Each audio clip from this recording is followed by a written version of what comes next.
Oke, kali ini kita akan belajar terkait sales forecasting atau peramalan penjualan. Jadi, apa sih yang dimaksud dengan peramalan? Peramalan atau forecasting adalah sebuah aktivitas memprediksi atau memperkirakan apa yang akan terjadi di masa yang akan datang dengan waktu yang relatif lama. Nah, dalam pengertian lain, jadi forecasting atau peramalan ini adalah teknik analisa perhitungan yang dilakukan dengan pendekatan kualitatif ataupun kuantitatif untuk melakukan perkiraan peristiwa pada masa yang akan datang atau pada masa depan dengan menggunakan referensi data-data pada masa lalu. Nah, dalam contoh kali ini saya akan mengajarkan metode yang kuantitatif, begitu ya. Baik, ada sebuah kasus. Jadi kasusnya adalah tabel 1. Nah, tabel 1 menunjukkan data penjualan, ini tabel 1 ya. Menunjukkan data penjualan unit mobil perusahaan Rovi Antonio tahun 2008 sampai 2021. Berdasarkan data pada tabel 1, hitunglah prediksi barang yang akan terjual pada tahun 2022. Nah, jadi tahun atau X penjualan mobil atau penjualan yaitu Y itu tahunnya dari 2008 sampai 2021. Kemudian tahun 2008 ini sudah terjadi penjualan sebesar 15. Dan seterusnya tahun 2021 sudah terjadi penjualan sebesar 80. Dan kita diminta untuk memprediksi berapa kira-kira penjualan yang akan terjadi atau permintaan mobil yang akan terjadi di tahun 2022. Perkiraan ini atau prediksi ini menjadi penting dilakukan oleh perusahaan agar perusahaan mengambil atau memutuskan suatu kebijakan yang efisien. Misal dalam kasus ini adalah penjualan mobil. Kenapa harus diprediksi? Karena perusahaan harus melakukan produksi di tahun 2022. Nah, kalau kita menggunakan data histori dengan metode yang ilmiah, kemudian ditemukan angka tertentu di tahun 2022 ini, nah, maka perusahaan dapat mengacu ke angka tersebut. Jika tidak menggunakan metode yang ilmiah, maka dikhawatirkan perusahaan akan mengalami ketidakefisienan dan ketidakefektifan dalam memproduksi. Misalkan, bisa saja produksinya berlebih, begitu ya, sehingga mungkin tidak laku. Kemudian bisa saja produksinya kurang, sehingga konsumen kecewa karena barang yang diinginkan tidak ada di pasaran. Sehingga harus dilakukan prediksi secara atau menggunakan metode ilmiah. Nah, metode-metode ini banyak sekali, tapi dalam latihan kita pada kesempatan kali ini kita hanya menggunakan 3 metode. Metode pertama adalah metode metode garis linier secara bebas atau freehand method. Yang kedua adalah metode setengah rata-rata atau semi-average method. Dan metode yang ketiga adalah metode kuadrat terkecil atau least square method. Dan masing-masing metode ini datanya sudah saya sajikan, cara perhitungannya sudah saya sajikan di sheet-nya masing-masing. Oke, kita langsung ke sheet yang pertama atau metode pertama, yaitu freehand method. Di sini saya scroll dulu ke atas. Jadi ini adalah kasus yang tadi ya. Jadi data yang tadi yang di sheet kasus ini sudah saya pindah ke sini. Saya sudah pindah ke sini. Kemudian kita akan menyelesaikan permasalahan ini dengan menggunakan persamaan tren, yaitu Y sama dengan A plus BX. Oke, sekarang kita masuk ke praktiknya. Ada 3 langkah yang harus dilalui. Langkah pertama, langkah kedua, dan langkah ketiga. Hanya 3 langkah, mudah sekali. Di langkah pertama, itu kita diminta untuk menentukan 2 tahun yang akan kita jadikan sebagai tahun dasar. Dari data yang ada, dari data ini kita harus menentukan dulu 2 tahun sebagai tahun dasar. Contoh pada kasus kita, misalkan kita menentukan tahunnya tahun 2009 dan 2020 sebagai tahun dasar. Jadi langsung saja kita praktekkan. Jadi ini saya kosongkan terlebih dahulu agar teman-teman nanti bisa mengikuti di rumah dari awal ya. Saya kosongkan terlebih dahulu. Abaikan dulu langkah 2 dan langkah 3, fokus ke langkah 1. Tahun, ini kita klik sama dengan. Kemudian kita scroll ke atas, kemudian kita klik 2008-nya, kita enter. Kemudian kita drag ke bawah. Kita drag ke bawah. Oke. Selanjutnya, kemudian yang data di atas ini adalah data Y ya. Data Y-nya juga kita pindah atau kita ambil. Ini Y-nya sama dengan 15, klik 15-nya, enter. Kemudian kita drag ke bawah. Oke. Sekarang kita diminta untuk mengisi kolom X. Jadi di langkah pertama ini kita harus menyiapkan kolom tahun, kemudian kolom X dan kolom Y. Kolom tahunnya sudah kita isi, Y-nya pun kita sudah isi sesuai dengan data perusahaan itu, tapi kolom X-nya belum ada. Nah, kolom X ini adalah urutan tahun. Jadi kolom X ini adalah urutan tahun. Jadi karena datanya diawali dengan tahun 2008, maka tahun 2008 ini adalah tahun pertama, begitu ya. 2009 tahun kedua, 2010 tahun ketiga, dan seterusnya.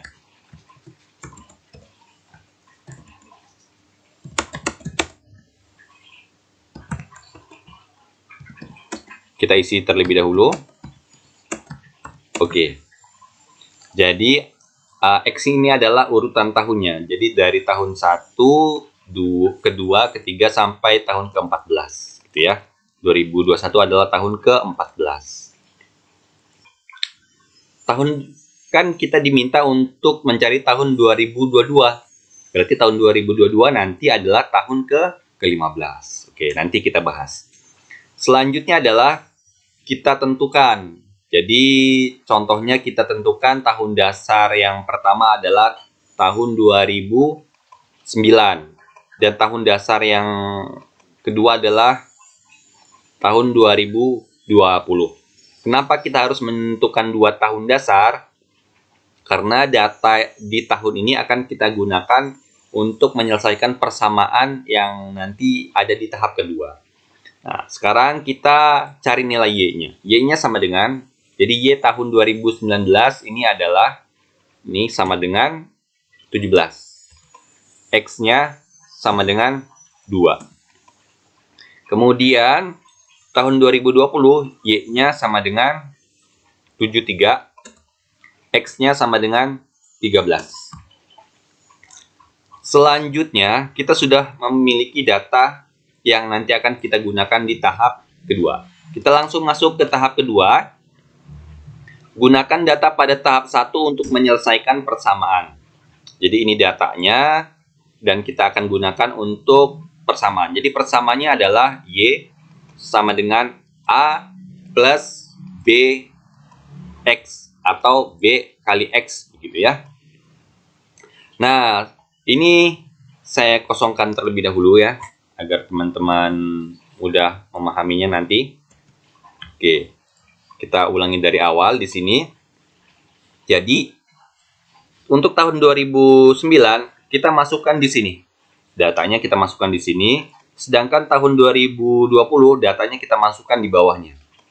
Oke, sekarang kita tulis Y-nya berapa? Y-nya sama dengan, untuk tahun 2009 adalah 17. Gitu ya. Kemudian di sini kita tulis ulang sama dengan, kemudian klik tab. Kemudian A-nya tulis A plus, kemudian B-nya tulis B saja. Kemudian X-nya berapa? X-nya kita sudah temukan ya. X-nya adalah 2. X-nya adalah 2. Oke. Jadi untuk B kali X ini kan dia satu kesatuan nih. Jadi A plus BX begitu ya. Nah, kita tulis pada umumnya saja. Jadi kita balik tidak apa-apa. Misalkan di sini X-nya kita tulis di sini. Jadi X-nya berapa? X-nya 2. Kita tulis 2 di sini. Sama dengan X-nya 2 ya. Ini X-nya 2, kita enter. Sedangkan B-nya tetap B, tapi kita pindah di sini. B-nya di sini. Tuh. Jadi 2B. Oke. Kemudian kita masukkan tahun 2020. Di sini tahun 2020 sama dengan Y-nya adalah 73. Kemudian klik tab sama dengan tab A, tab lagi, plus tab lagi. Kemudian X-nya berapa tadi? X-nya adalah sama dengan 13. Jadi ini kita balik juga ya. Kemudian B-nya kita tulis B. Oke, jadi kita sudah dapatkan. Nah, teman-teman, karena ada dari dua persamaan ini, kita sudah memiliki apa namanya, di persamaan 1 dan persamaan 2 ada item yang sama, yaitu A. Ini A sama ya. Nah, sehingga jika sudah ada yang sama, maka kita lakukan dengan metode eliminasi saja, yaitu dikurangkan. Nah, jadi langsung saja. Kita kurangkan persamaan yang di atas dengan persamaan yang di bawah. Jadi ini sama dengan 17 dikurang atau minus 73. Kemudian kita klik tab. Sama dengan, kita tulis alpha plus sama dengan di sini 2 dikurang 13. Kita klik tab lagi, di sini B. Oke. Jadi kita sudah dapatkan di sini 0 ya, sorry, di sini 0. Jadi A dikurang A begitu ya, jadi 0 hasilnya. Hilang. Kemudian sedangkan 2B dikurang 13B, ini satu kesatuan ya, 2B dikurang 13B sama dengan minus 11B. Oke, langkah selanjutnya adalah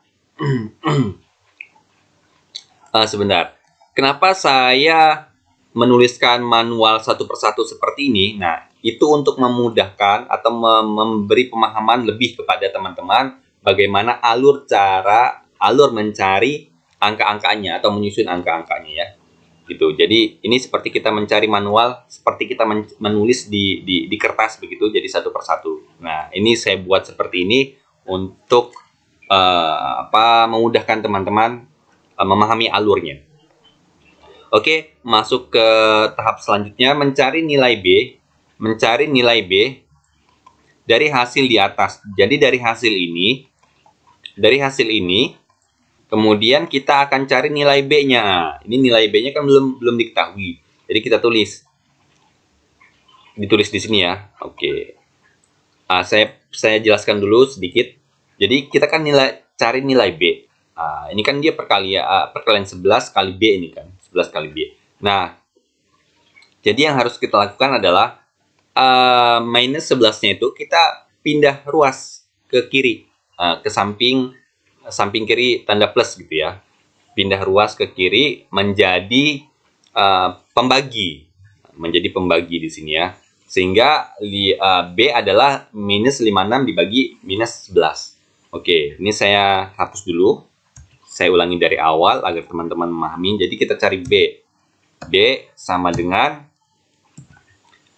apa namanya? Ini ya. Sama dengan minus 56. Jadi kita ambil datanya. Jadi kita tulis sama dengan, kita klik 56. Kita ambil datanya di sini. Kemudian ini juga sama dengan kita ambil data yang minus 11 ini di sini. Oke, selanjutnya kita bagi.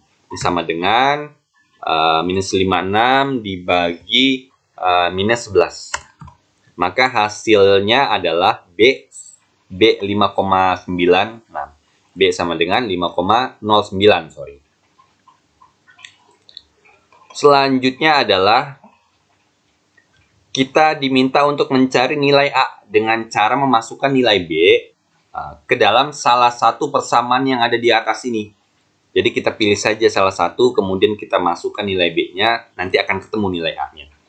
Oke, kalau kita cari satu persatu seperti ini. Jadi, misalkan kita gunakan persamaan yang di atas. Nah, ini persamaan yang di atas ya. 17 sama dengan A plus 2 plus B. Sorry, 17 sama dengan A plus 2B, begitu. Yang harus kita lakukan adalah kita salin dulu, kita pindahkan. Jadi ini saya hapus terlebih dahulu ya, agar mudah dipahami. Ini saya hapus terlebih dahulu. Nah, gini saja. Jadi sama dengan kita pakai ini ya, persamaan yang ini 17, kemudian kita tab sama dengan, kemudian kita tulis di sini tulis A gitu ya, kemudian plus tulis di sini adalah 2 begitu, kemudian di sini adalah B, di sini adalah B, atau dengan kata lain ini adalah kali B begitu ya.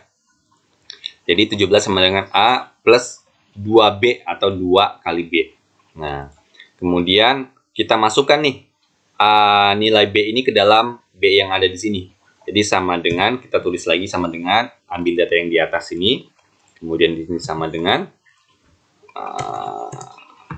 tab A, kemudian plus, klik tab lagi agar berpindah selnya. Di sini 2, begitu. Kemudian di sini kali nih ya. Kemudian di sini B.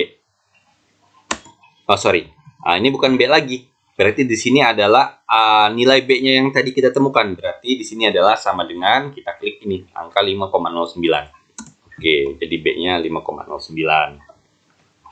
Nah, selanjutnya adalah kita langsung saja cari. Jadi di sini kan 2 dikali 5,09. Nah, ini di kolom manual ini dikalikan terlebih dahulu. Setelah itu dia pindah ruas ke kiri, ke samping kiri sama dengan. Berarti kalau pindah ruas awalnya dia plus menjadi minus. Jadi A adalah 17 dikurang minus 2, hasil perkalian ini. Hasil perkalian 2 kali 5,09. Nah, langsung saja ya kita cari. Jadi A sama dengan, kita tab, kita ketik, klik tab, kemudian ini sama dengan, jadi 17 gitu ya, dikurang buka kurung 2 dikali 5,09 gitu. Kenapa ini minus? Nah, ini seperti yang saya jelaskan tadi. Jadi 2 dikali 5,09 awalnya kan tandanya plus. Tandanya di sini plus kan tadi. Nah, karena dia berpindah ruas ke kiri menjadi minus gitu. Sedangkan 17-nya atau J46 ini tetap plus. Kemudian kita klik enter. Maka didapatkan nilai A-nya adalah 6,52. Sorry, 6,82. Oke, sehingga diperoleh, ini kita tulis lagi ya. Sehingga diperoleh nilai B-nya sama dengan, ini kita tulis B-nya sama dengan, kita klik ini 50,9, kemudian A-nya 6,82. Oke. Selanjutnya adalah, karena kita sudah mendapatkan nilai B dan nilai A, maka nilai B dan nilai A ini kita masukkan ke persamaan yang Y sama dengan A plus BX. Jadi kita langsung masukkan saja. Nah, ini berubah menjadi Y aksen ya. Jadi Y aksen sama dengan 682. 682 ini adalah nilai A. Kemudian plus. Kemudian 5,09 ini adalah nilai B. Kemudian dikali. Kali dengan X. Ini kan BX ini B kali X ya. Jadi 5,09 X. 5,09 kali X. Gitu. Oke. Saya tulis ulang saja biar teman-teman lebih paham. Jadi dari persamaan ini kita turunkan di bawah ini. Y aksen sama dengan sini ya. Klik tab. Kemudian sama dengan apa? A-nya berapa? A-nya sama dengan ini ya. 6,82. kita klik tab lagi agar berpindah selnya. Kemudian di sini plus, klik tab lagi, B-nya berapa? B-nya sama dengan kita ambil data ini 5,09. Kita klik tab lagi, kemudian di sini kali ya. Kemudian klik tab lagi, kemudian di sini X. Oke. Jadi sudah kita dapatkan persamaan ini, dan persamaan ini akan kita gunakan untuk meramalkan penjualan di tahun 2022. Oke, masuk ke langkah ketiga. Langkah ketiga ini adalah kita mencari prediksi penjualan yang akan terjadi di tahun 2022. Kita harus memiliki atau membuat tabel terlebih dahulu. Jadi tabel yang ini, tabel di tahap 1, itu kita pindah ke tahap 3, plus kita tambah Y aksen di sini. Jadi di sini kan ada Y, ada Y aksen. Y ini adalah nilai realnya, nilai penjualan realnya. Jadi 2008 itu ya sudah real terjadi penjualan sebesar 15 gitu. Nah, sedangkan Y ramalannya berapa gitu. Nah, Y ramalan ini kita akan cari untuk tahun 2022 dan bisa juga untuk tahun 2023, 2024 dan seterusnya. Oke, karena kita akan mencari tahun 2022, maka cukup kita cari tahun 2022 saja terlebih dahulu ya. Oke, ini saya hapus dulu. Kita mulai dari awal ya. Ini saya hapus dulu. Oke, nah kemudian jangan lupa kita buat di sini tahun, kemudian X, Y aksen. Nah, tahunnya sama dengan kita klik ini saja. Klik enter, kemudian X-nya kita ambil data dari sini, kemudian Y-nya sama dengan ambil data dari sini, ya. Jadi data di sini sama dengan data di sini, seperti itulah definisinya, karena kita pakai sama dengan ya. Oke, kemudian kita drag dulu ini ke bawah, kita drag ke bawah sampai dia tahun 2021, oke ya. Kita sudah pindahkan data ini ke sini atau kita copy.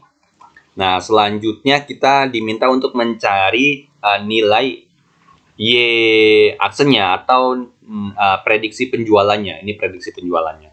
Nah, kalau menggunakan cara satu persatu, maka dapat saya jelaskan di bagian yang sini. Di bagian yang sini, jadi ada dua caranya, gitu ya. Saya gunakan persamaan di sini, saya tulis ulang di sini, itu untuk mempermudah pemahaman teman-teman dalam mencarinya. Sebenarnya bisa saja nanti langsung ditulis di sini menggunakan rumus. Tapi tahap pertama saya jelaskan dulu yang seperti ini ya. Oke, baik. Jadi dari persamaan yang sudah kita dapatkan di tahap kedua, itu kita masukkan ke sini. Kita pindah ke sini terlebih dahulu ya. Kita pindah ke sini, jadi Y aksen sama dengan 6,818. Ini kita perkecil saja ya. Jadi 2 koma di belakang angka, jadi 6,82.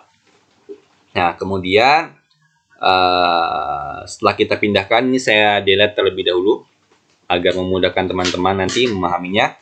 Jadi data ini kita tulis ulang di sini. Di atas ini ya, kita tulis ulang. Selanjutnya kita akan cari. Jadi langsung saja Y aksen. Di sini sama dengan, oke, sorry, laptopnya lowbat. Oke, saya lanjutkan. Di sini, oke, saya ulangi ya, saya hapus terlebih dahulu. Jadi setelah kita pindahkan persamaan ini ke sini, maka kita akan cari prediksi penjualan tahun 2022. Oke ya, jadi di sini kita tulis ulang sama dengan, oke, sorry. Ini Y aksen, kemudian di sini sama dengan klik tab, kemudian data ini kita pindahkan ke bawah atau kita copy ke bawah sama dengan klik data yang di atas ini. Kemudian di sini kita tulis plus. Kemudian data yang 5,9 ini kita juga kopikan di sini. Kemudian di sini X. Ini X ya, atau perkalian ya. Sorry, ini perkalian bukan X ya, ini perkalian. Yang ini adalah perkalian, sedangkan yang ini adalah X. Nah, nilai X-nya kita diminta mencari tahun yang keberapa, gitu ya. Kita akan memprediksi tahun keberapa, maka kita harus tahu dulu urutan tahun tersebut. Nah, karena kita diminta mencari tahun 2022, maka di sini kita tulis 2022 ya, 2022. Nah, berarti 2022 ini urutan tahunnya adalah urutan tahun ke-15. Berarti tinggal kita tulis di sini 15. Berarti karena kita ingin mencari atau memprediksi penjualan di tahun 2022, berarti Y action ini adalah untuk 2022, maka X-nya pun adalah X tahun 2022. Nah, X-nya tahun 2022 ini berapa? Kita lihat saja di sini. Ini X tahun 2022, ini 15. Berarti X ini adalah 15. Begitu? Oke ya. Setelah kita ketemu, berarti langsung saja kita cari. Y action sama dengan di sini 6,82 plus 5,09 dikali 15. Jadi sama dengan 6,82 ini. Kemudian kita kasih plus, kemudian buka kurung. Ini kita tulis atau kita klik 0,9-nya ditambah dikali dengan 15 gitu ya. Mengapa sih harus dalam kurung? Karena tadi A plus BX. Jadi ini A, kemudian ini BX. Jadi BX ini satu kesatuan ya. Jadi dalam kurung, BX yang dalam kurung begitu. Oke, kita enter, maka kita dapatkan nilai Y tahun 2022.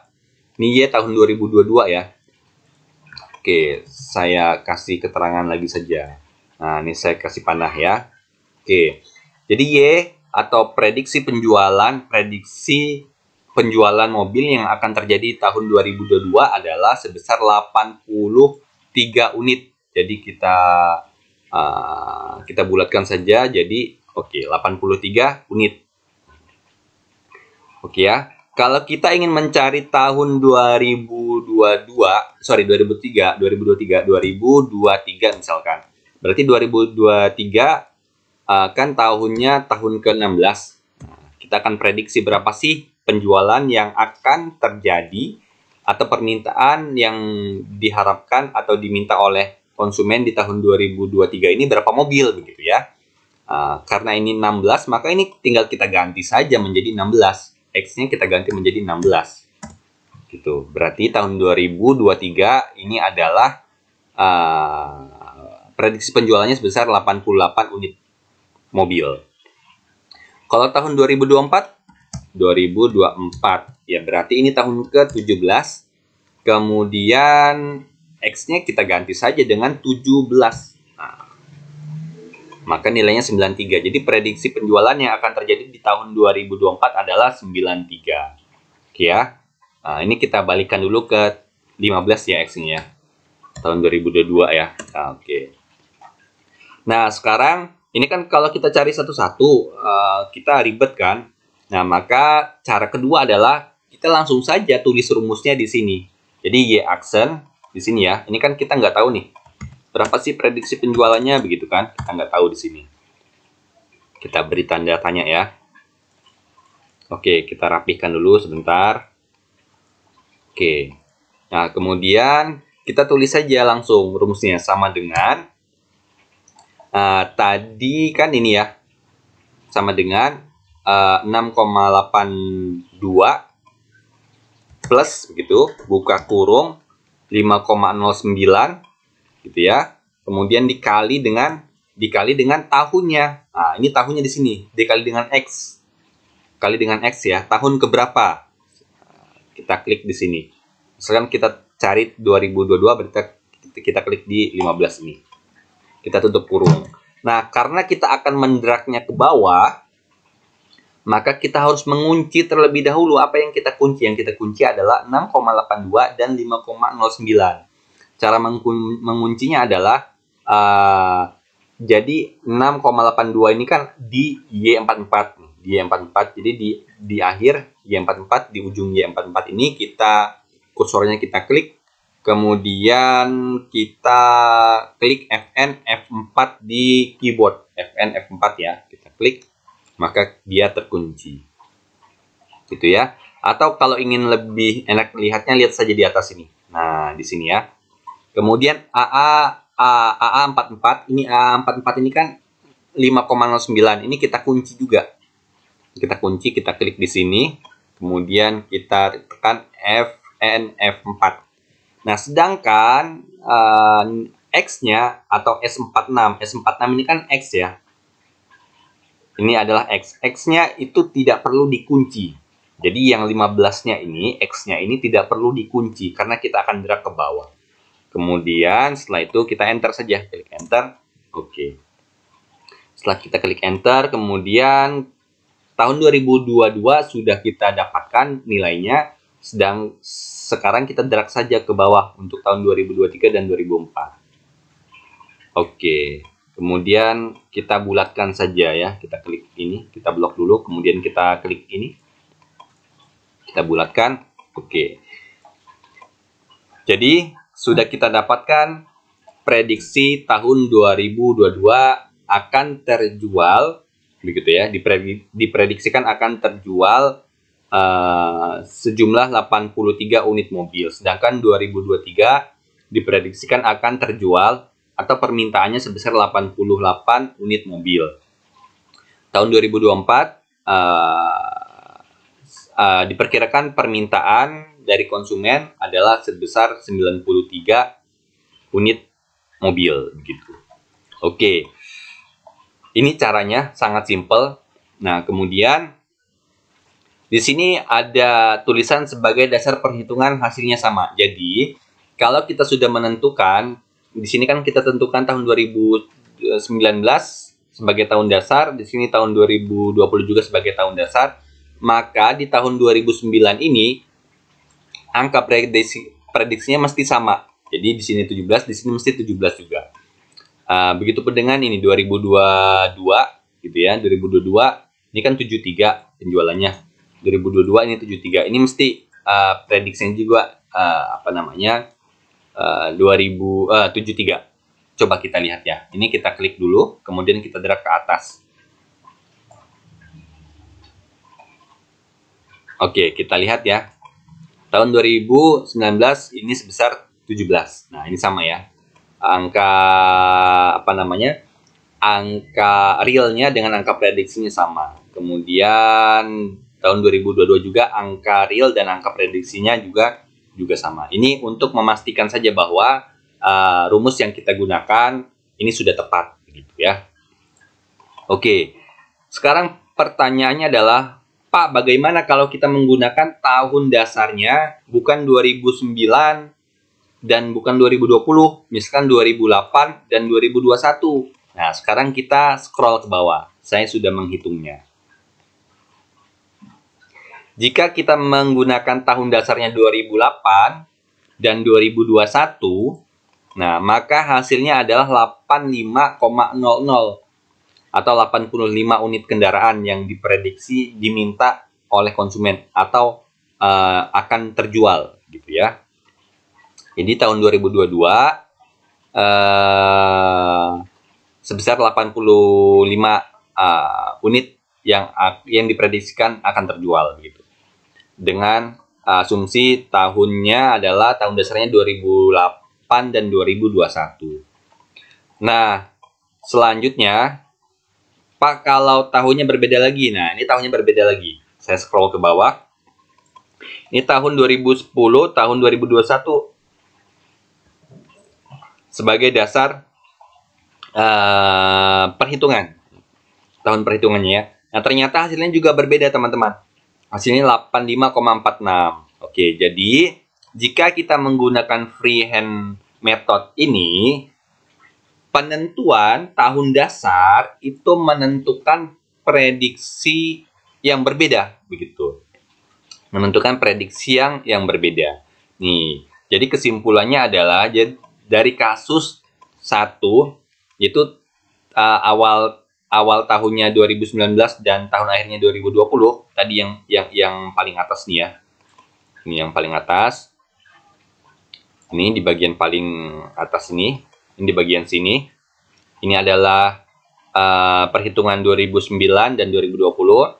Sedangkan yang di bawah ini 2008, 2021, dan yang bawahnya lagi 2020 dan 2021. Dan hasilnya ternyata berbeda-beda. Nah, hasilnya berbeda-beda, hasil prediksinya berbeda-beda. Ini kita bulatkan saja. Oke. Hasil prediksi yang berbeda-beda.